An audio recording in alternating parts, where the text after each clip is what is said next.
Claire had always liked the quiet hum of her suburban rental, just far enough from the city to feel peaceful, but not so remote that it felt isolated.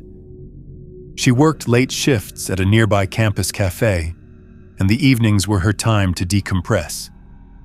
Vinyls spinning low in the background, warm lavender candles lit, the occasional glass of wine.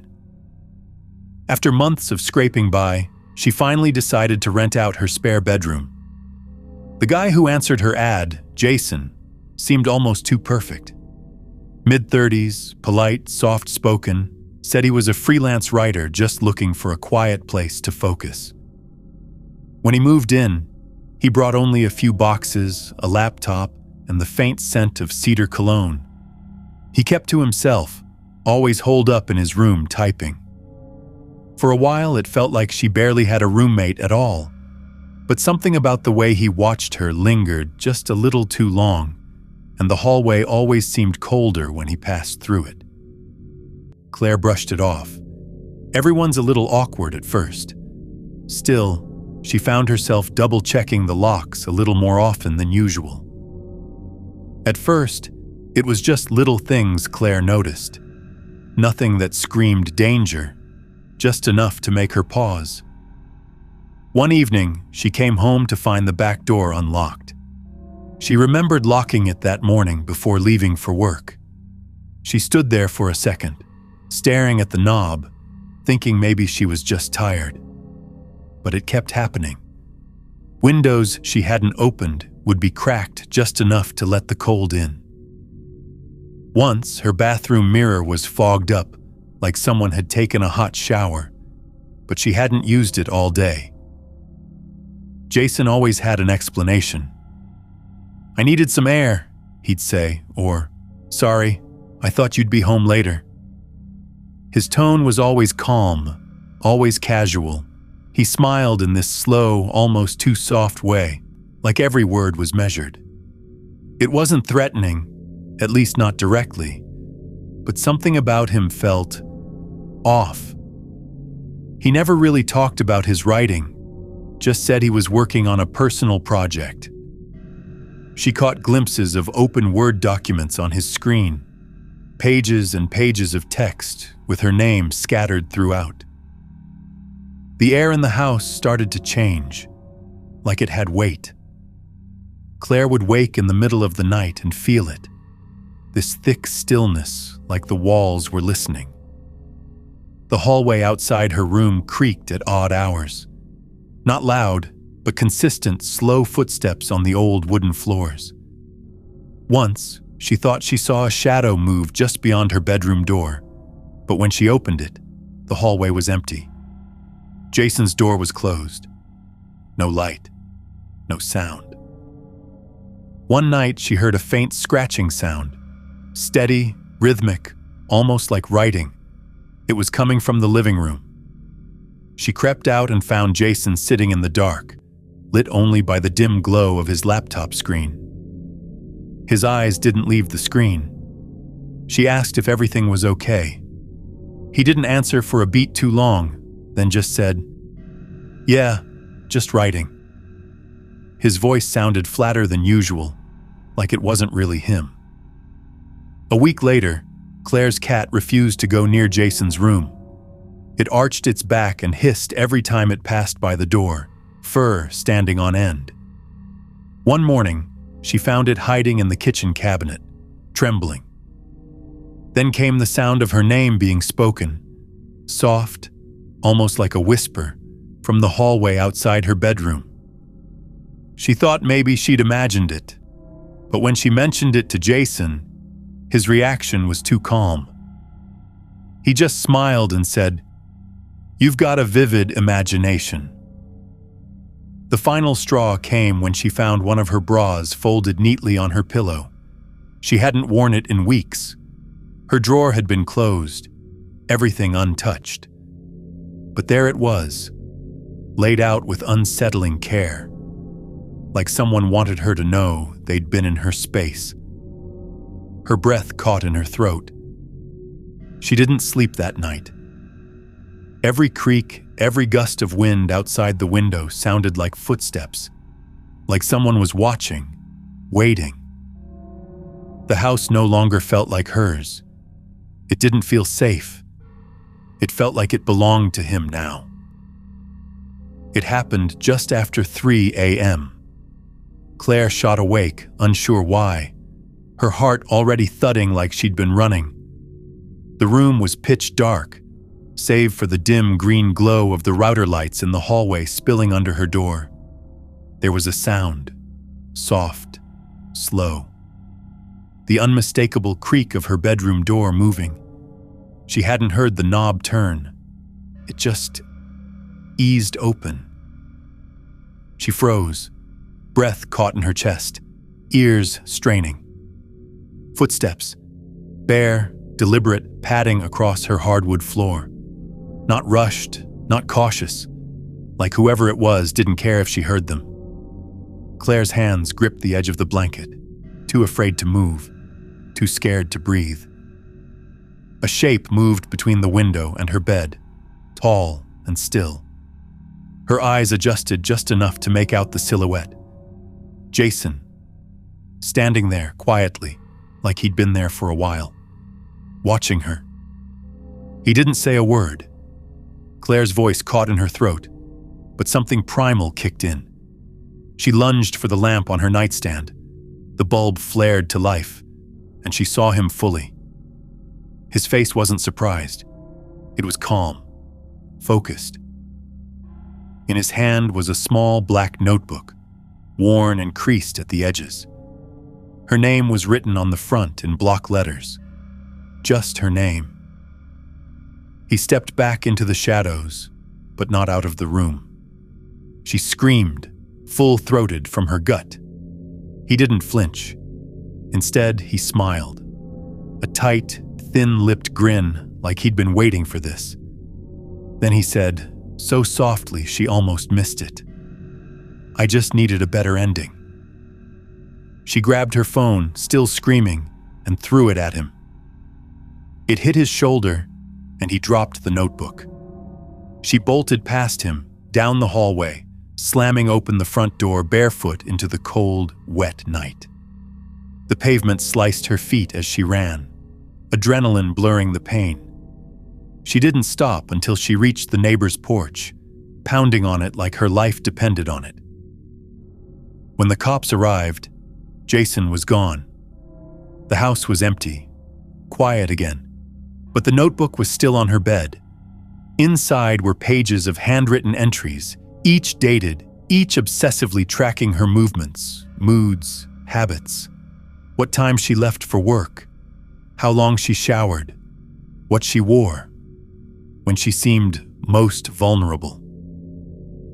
The last entry was scrawled in all caps, the ink darker and messier than the rest. Tonight's the night.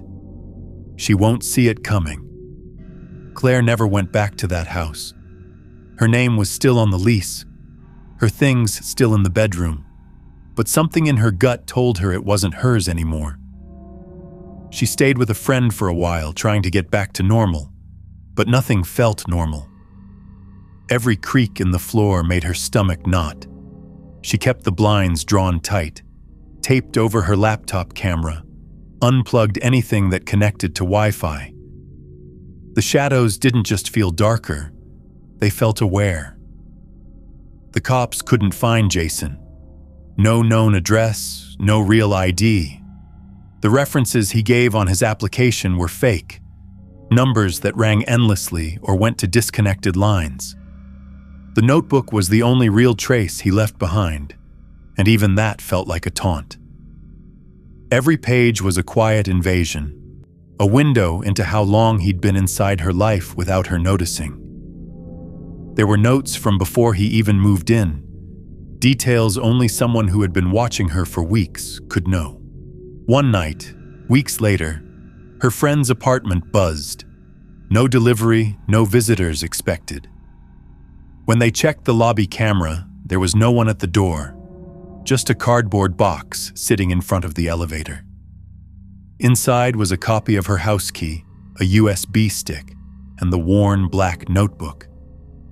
The original one was still locked up in the police evidence room, This one had new entries, new dates, new locations, and a single line in red ink. I told you, this wasn't the end.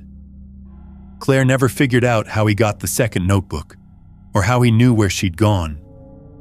The USB had videos, silent clips of her sleeping, from angles inside rooms she never saw a camera. Somewhere out there, he's still writing. Maybe he never stopped. Maybe she's still the story.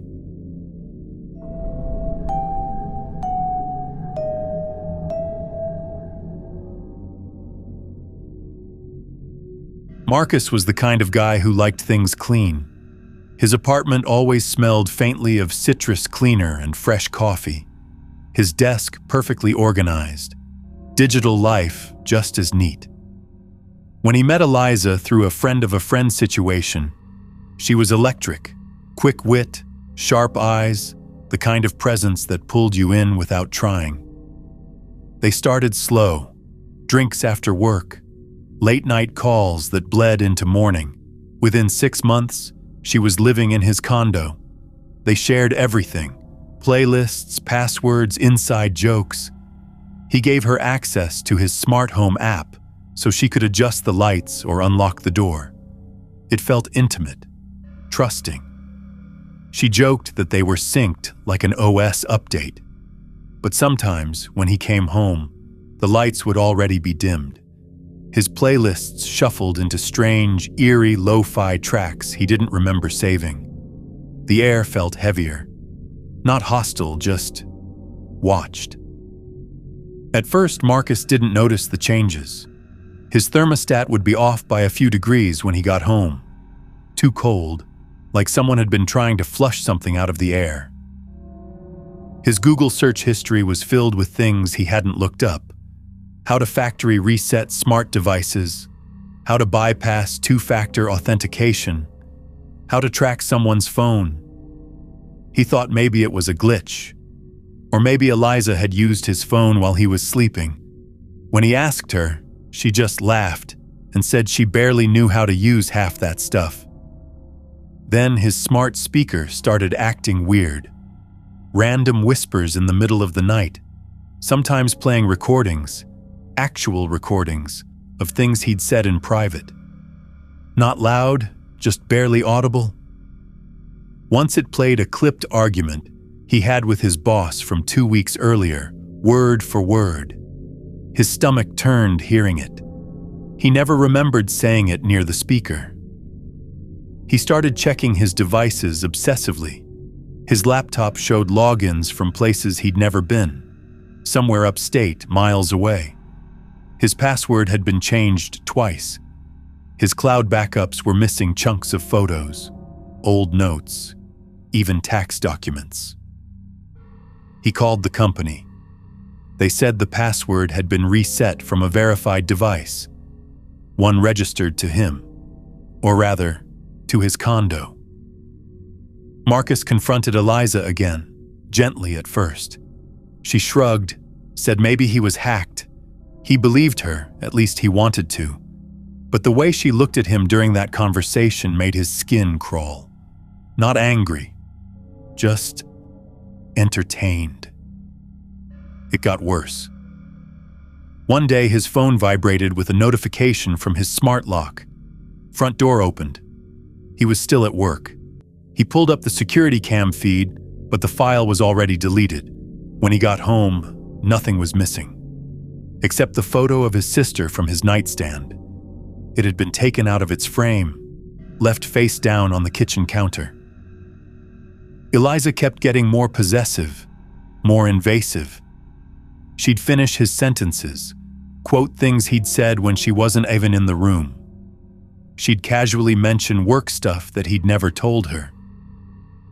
At night, she'd roll over in bed and whisper things like, "I know where you go when you lie," and then pretend she didn't remember in the morning. He tried locking her out of his accounts, changed passwords, reinstalled apps, even got a new phone. But within a week, everything was back to how she'd said it. The wallpaper on his home screen was now a picture of the two of them, except he didn't remember taking it. And in the photo, only she was smiling. Marcus came home late that night, drained and soaked from the cold spring rain, his soaked sneakers squeaking faintly on the hardwood. The condo felt wrong the second he stepped in. The lights didn't flicker on like they usually did. Motion sensors didn't respond. Instead, a deep orange glow bled from the living room, coming from the TV, which was already on. It was playing old clips of him, videos he didn't remember recording. Him on the couch eating dinner, brushing his teeth, even sitting on the toilet. All silent, all grainy, all filmed from angles too steady to be accidental. He stood frozen, the cold water dripping off his hoodie soaking into the carpet. The room was hot, almost stifling. He could feel the heat from the radiator at full blast, even though it was programmed to shut off by evening.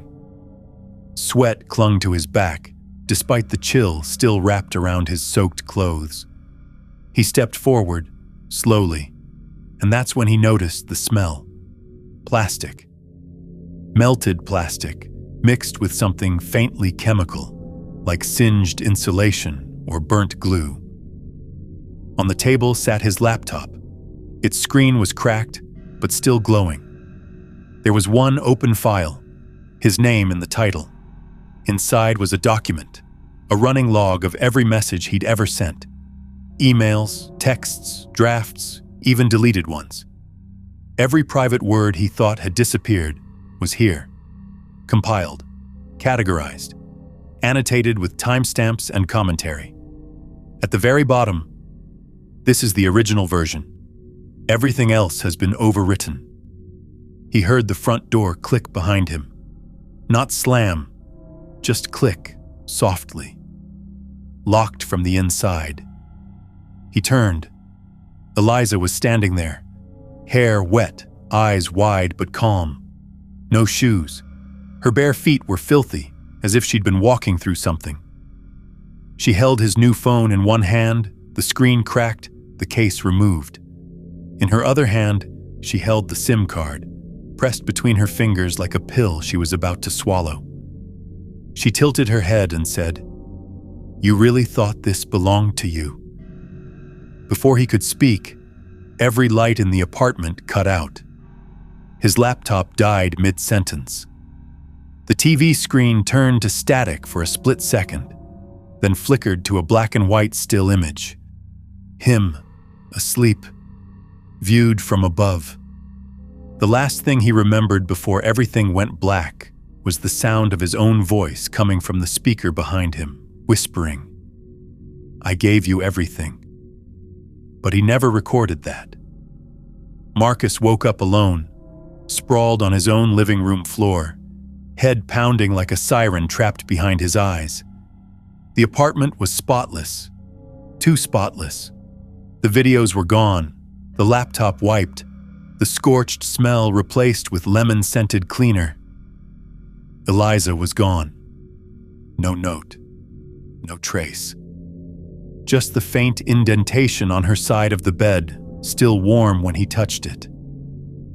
He reported everything, what little he could explain.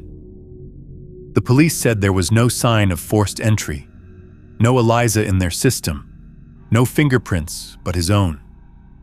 His devices had been factory reset.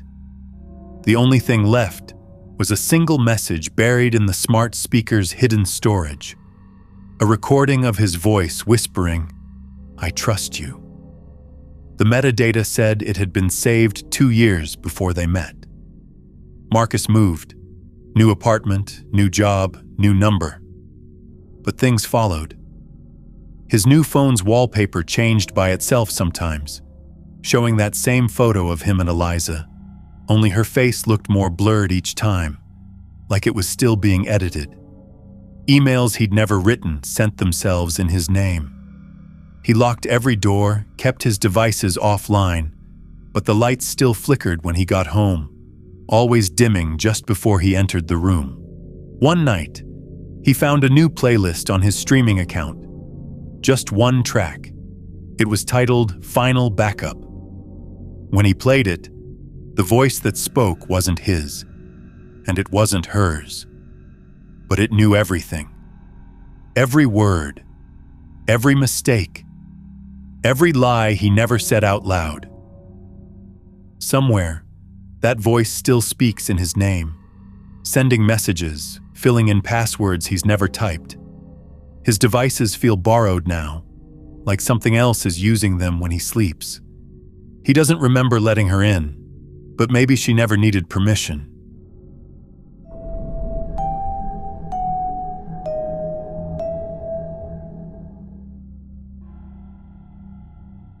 Tyler lived in a tiny but decent one-bedroom just outside Portland, the kind of place with flickering streetlights and creaky floors that still somehow felt like home. He worked nights at a dive bar, so the apartment was mostly quiet when he got back. Just the soft hum of his fridge and the occasional buzz from the old heater. When his old high school buddy Nate messaged out of nowhere asking for a place to crash, it felt harmless. Nate had always been the chill, funny guy, a little reckless, but solid. Said he just needed a few weeks to get his head right after a messy breakup. He showed up with a duffel bag, cheap cologne clinging to his hoodie, and that same crooked grin Tyler remembered. At first, it felt like old times, but the air in the apartment started to feel heavier, like something else had moved in with him. At first, having Nate around wasn't that bad. He helped clean, bought groceries, even cooked sometimes. Cheap pasta, canned sauce, eggs that always tasted just a little off. Tyler was grateful, even if Nate lingered a bit too long in conversation, staring just a beat too long. But after a couple weeks, it started to feel like Nate wasn't crashing. He was settling in. Tyler noticed Nate had started wearing his shirts, not borrowing, wearing. He'd come out of the bathroom in one of Tyler's favorite flannels like it was his own. When Tyler brought it up, Nate just laughed and said, "You left it on the couch. I thought it was mine." That might have flown once, but it happened again and again. Then it was his cologne, his sneakers, even his old work hoodie from a job Nate never worked. Things got worse when Nate started hanging around Tyler's bar. At first it seemed friendly, but then he started sitting with Tyler's co-workers during shifts, asking personal questions, dropping inside jokes Tyler hadn't shared. A few regulars even joked that they looked like brothers. One night, Tyler overheard Nate mimicking his voice, his exact tone, his phrasing, telling a story he had lived, like it happened to him. The worst part? People believed it. Back at the apartment, Tyler started finding things out of place. His toothbrush was damp before he even woke up. Food in the fridge was disappearing. Nothing major, just weirdly specific stuff, like his favorite yogurt, the last slice of cold pizza he'd hidden in foil. Once he found Nate sitting on the edge of his bed, holding his watch, just staring at it. Nate looked up and smiled like nothing was weird, said he thought it was his. Tyler changed the Wi-Fi password.